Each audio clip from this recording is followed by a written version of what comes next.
Salam dan selamat ketemu kembali di sesi ini. Ada beberapa hal yang akan saya sampaikan. Yang pastinya ini berkaitan dengan peristiwa yang terjadi terhadap saudara kita pada saat ini yang berada di Batam, tepatnya di Rempang atau Kepulauan Batam, di Rempang, dan Empu juga ikut bersedih. Nah, kenapa keadaan bisa terjadi seperti ini? Dan ini sebenarnya adalah hal yang kurang baik yang dilakukan oleh pemerintah. Apapun alasannya itu, tentunya pemerintah di Republik ini, yaitu kita Indonesia, Empu anggap kurang menghargai masyarakat adat yang di sana. Apalagi Empu dengar ada 16 kampung tua, Cang, ya, yang berada di sana, kampung Melayu, dan ini merupakan sesuatu hal yang sebenarnya tidak boleh diganggu gugat itu, dan itu adalah murni daripada sesuatu yang memang turun menurun berada di sana. Nah, ini tentunya semua masyarakat kita Indonesia menanggapi hal ini, dan ini tetap saja kurang baik. Tetapi untuk masalah ini ada bersama saya, bersama Icang Manto ular untuk Cang sini, Cang. Saya akan menanggapi ini bersama Icang Project. Ya, beliau juga sebagai konten kreator YouTube juga. Gitu. Gimana, Cang, menurutmu yang masalah Rempang ini? Kalau kita ikuti, ya. Update berita terbaru tentang Rempang kan memang terjadi beberapa bulan belakangan ini. Ya, kami sebagai warga Kalimantan turut turut sedih, juga turut kecewa terhadap pemerintah yang akhirnya menciptakan kericuhan yang terjadi oleh warga Melayu yang ada di Batam. Karena secara historisnya kita dengan warga Melayu sama-sama masyarakat adat. Benar. Kami juga merasakan bagaimana tanah-tanah kami dirampas, hutan-hutan kami dibabat. Jadi kami merasakan kesedihan yang mendalam sama seperti warga Melayu yang ada di Pulau Batam seperti itu, Bu. Nah, itu yang disampaikan oleh saudara saya Icang Project mengenai peristiwa yang menimpa saudara kita di Pulau Batam, tepatnya di Rempang. Memang dilihat daripada kasus ini, Cang, ya, kalau kita tentunya ini adalah hal yang kurang baik, dan Bu anggap negara kita ini, pemerintah yang ada pada saat ini kok bisa menjadi seolah-olah menjadi penjajah di negeri sendiri, ya, menjajah orang-orang kita sendiri pemerintah pada saat ini. Kenapa? Dengan berbagai alasan, ya, namanya pemerintah mau direlokasi lah, apalah, dipindahkan ke tempat, justru tempat yang mau dipindahkan Bu dengar itu lebih kecil, kan? Ya. Benar, lebih kecil daripada yang ada pada saat ini, dan tempat tersebut dari segi ekonomi, segi usaha segala macam itu nggak seperti yang ada pada saat mereka tinggali pada saat ini. Bagaimana mereka bisa nelayan segala macam dan lain-lain. Tentunya di sana juga sesuatu hal yang baru, apalagi bangunannya juga belum ada. Betul. Ya, masih hutan seperti itu. Ya, pemerintah kan memberikan kompensasi katanya sekitar diberi tanah luasnya sekitar 500 meter persegi beserta bangunan senilai 120 juta. Menurut saya, ya, ini menurut saya, kita kita disclaimer dulu. Menurut saya tidak segampang itu. Jadi pemerintah jangan karena memberikan ganti rugi atau kompensasi semua masalah itu selesai. Banyak aspek-aspek lain. Yang pertama histori, sejarah. Benar. Mereka ratusan tahun hidup di pulau tersebut. Ya. Dan sebelum adanya Republik Indonesia, mereka sudah ada di situ duluan. Sebelum negara ini terbentuk, mereka sudah duluan. Mereka sudah. Seperti kita Kalimantan, sebelum ada negara Indonesia, Indonesia lahirkan tahun 1945. Ya. Yang pastinya. Zaman Soekarno, kita sudah duluan. Betul. Itu. Jadi selain nilai historis, yang kedua mereka sudah turun-temurun di sana dan mata pencahariannya mereka di situ, Bu. Kalau kita berpikir simpel, kita ganti tanahnya, ganti rumahnya, kira-kira siap memberi pekerjaan yang ada enggak? Betul. Karena di tempat yang baru mereka harus bisa menyesuaikan bekerja apa. Sebagian banyak kan juga di sana nelayan dan yang lain-lainnya. Mereka mengkhawatirkan itu. Apabila itu menjadi eco city, apakah kira-kira nelayan masih bisa melaut di sekitar zona eksklusif tersebut? Karena kebanyakan yang terjadi biasanya nelayan atau orang-orang pribumi kita dilarang masuk daerah perairan yang dikuasai oleh para investor seperti itu, Bu. Iya, iya. Jadi itu yang mengherankan daripada pemerintah yang ada pada saat ini, sedangkan kita tahu pemerintah yang ada pada saat ini, Bapak Presiden kita, Bapak Soekarno, Bapak Jokowi, nggak beberapa lama lagi kan akan diganti oleh kepala negara yang baru. Nah sebenarnya di dalam hal seperti ini, di penghujung masa jabatan Puangkat, seharusnya ini berkesan, memberikan sebuah kesan yang baik dan diingat, dicinta oleh masyarakatnya yang ada, terutama masyarakat di daerah Rempang yang ada pada saat ini. Kalau berbicara masalah investor asing yang menanamkan modal masuk ke sana dengan luasan lahan yang seperti itu, entah itu dijadikan pabrik atau apapun, kayaknya itu kurang tepat, karena daerah sana memang daerah yang sudah jadi, sudah berpenduduk, dan itu juga sesuatu hal yang gak main-main dengan manusia yang begitu banyak, ribuan, ya. Ini memang jadi perhatian untuk seluruh masyarakat rakyat kita Indonesia. Pada saat ini semua mata memandang ke sana. Nah, jadi tetap saya Puglol beserta Icang Project berharap pemerintah negara kita berlaku adil gitu. Dan harapannya tetap Bapak Presiden membatalkan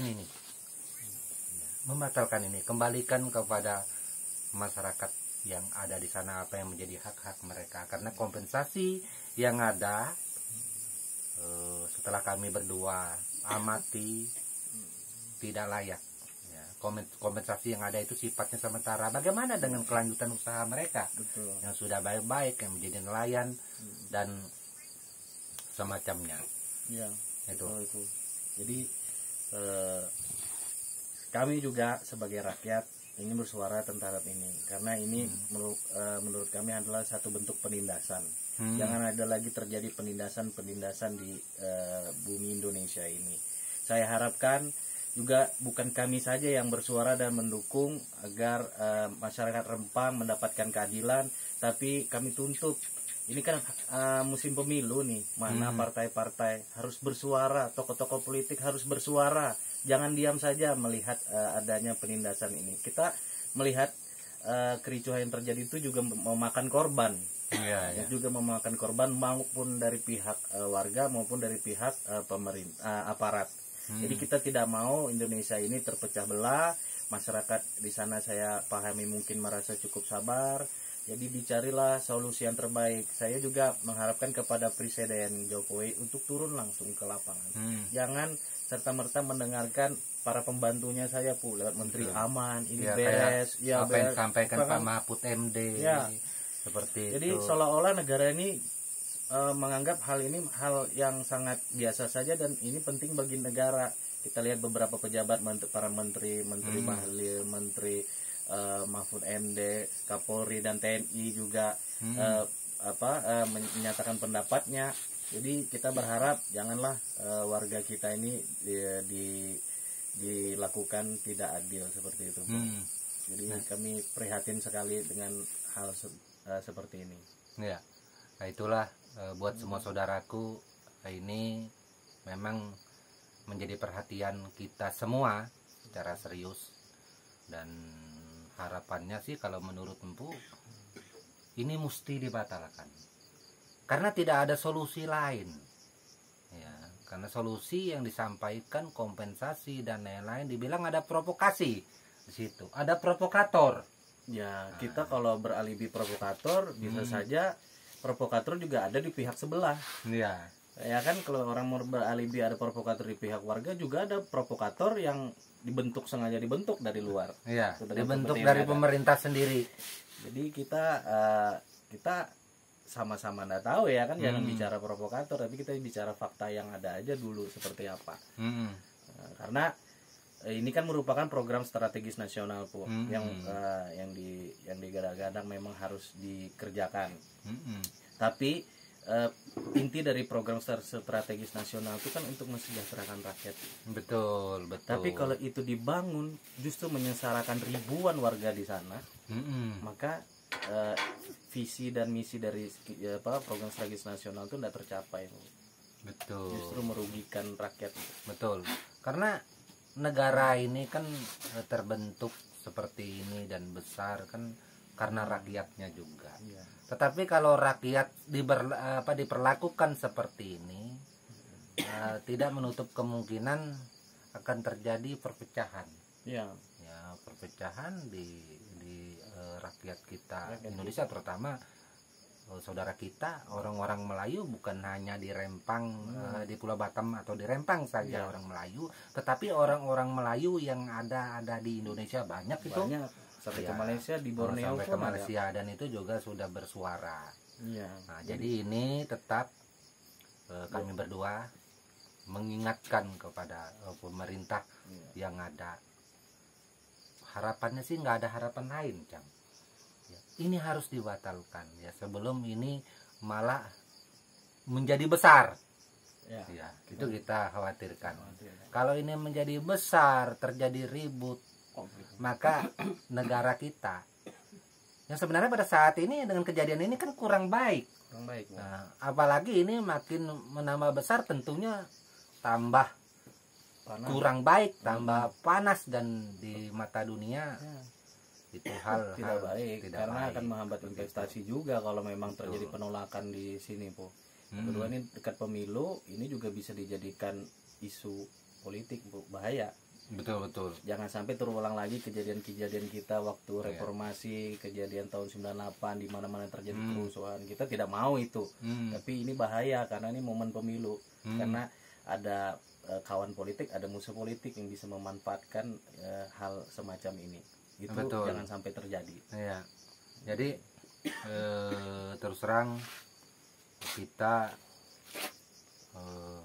melihat ini semua di konten YouTube dan di TikTok juga, video yang ada kejadian di Pulau Batam, di Rempang.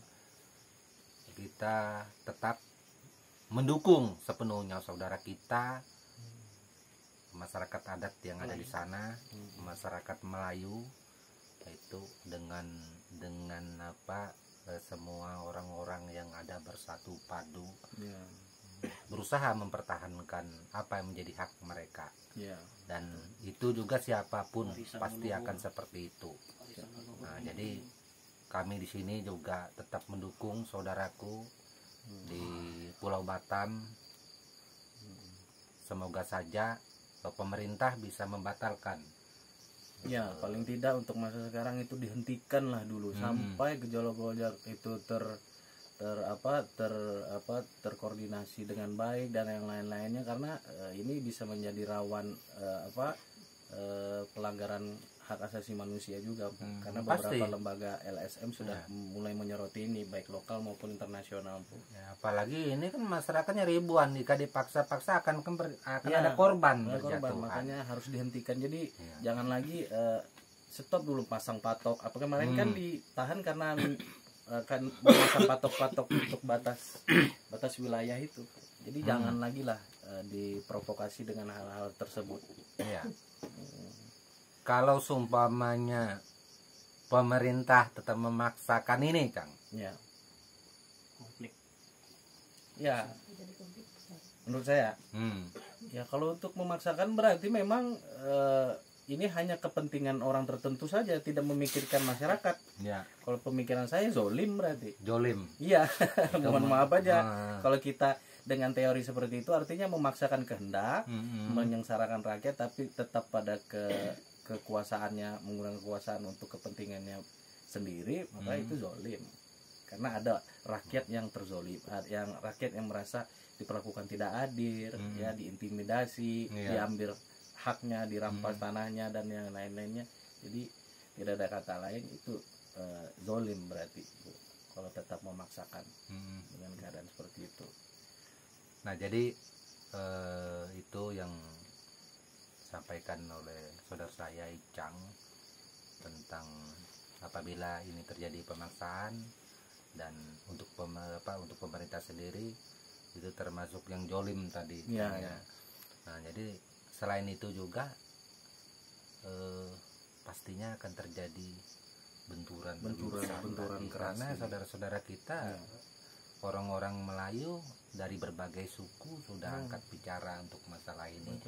Bahkan bukan dari saudara kita Melayu saja, kami khususnya orang-orang Dayak juga bersimpati dengan masalah ini. Nah, tapi untuk masalah ini Empu juga tidak bicara banyak. Nah, kalau Empu bicara banyak, apakah nanti apabila terjadi peristiwa besar ini Empu dan kawan-kawan akan turun ke lapangan juga? Kita lihat perkembangannya, Bu. Yang pasti kami akan melihat perkembangan yang ada.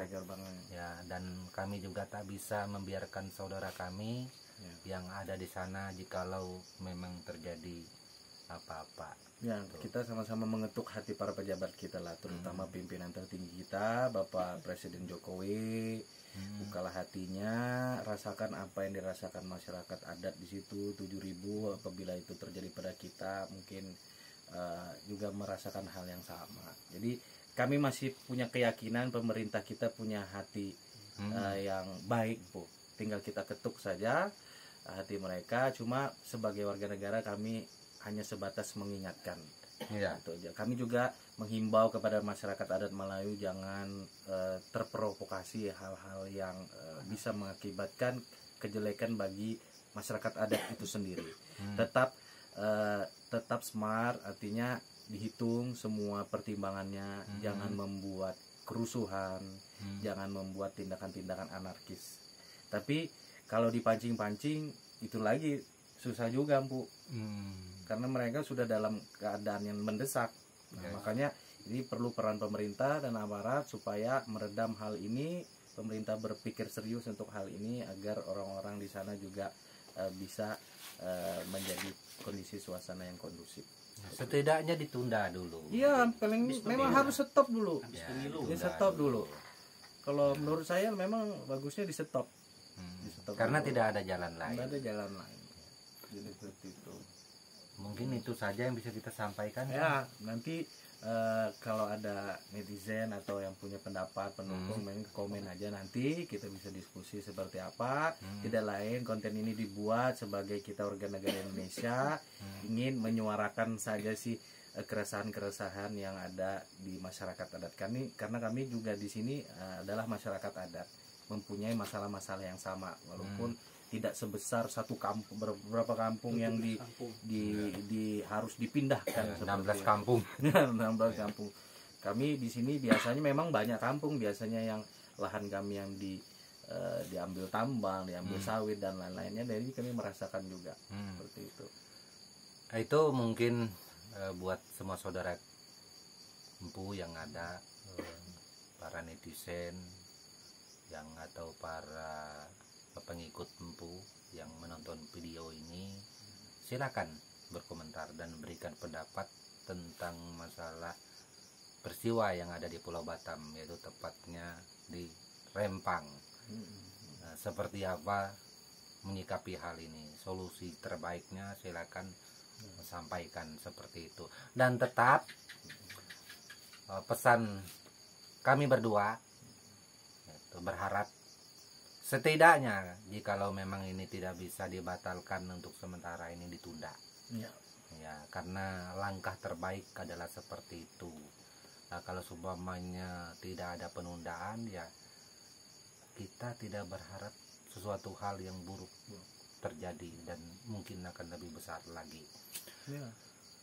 Mungkin satu hal lagi yang akan ku sampaikan buat saudara saya yang ada di Pulau Batam, di Rempang, tetap selalu bersatu dan jangan sampai kita terpancing oleh seumpamanya ada orang-orang tertentu yang memancing dan membuat sesuatu hal seperti tadi yang pernah dijelaskan oleh saudara Icang seperti itu. Dan tetap untuk hal ini kami juga selalu mendukung saudaraku, karena ini adalah hal yang tidak main-main untuk mempertahankan apa yang menjadi hak, karena di sana masyarakat adat di sana lebih dulu daripada negara ini terbentuk.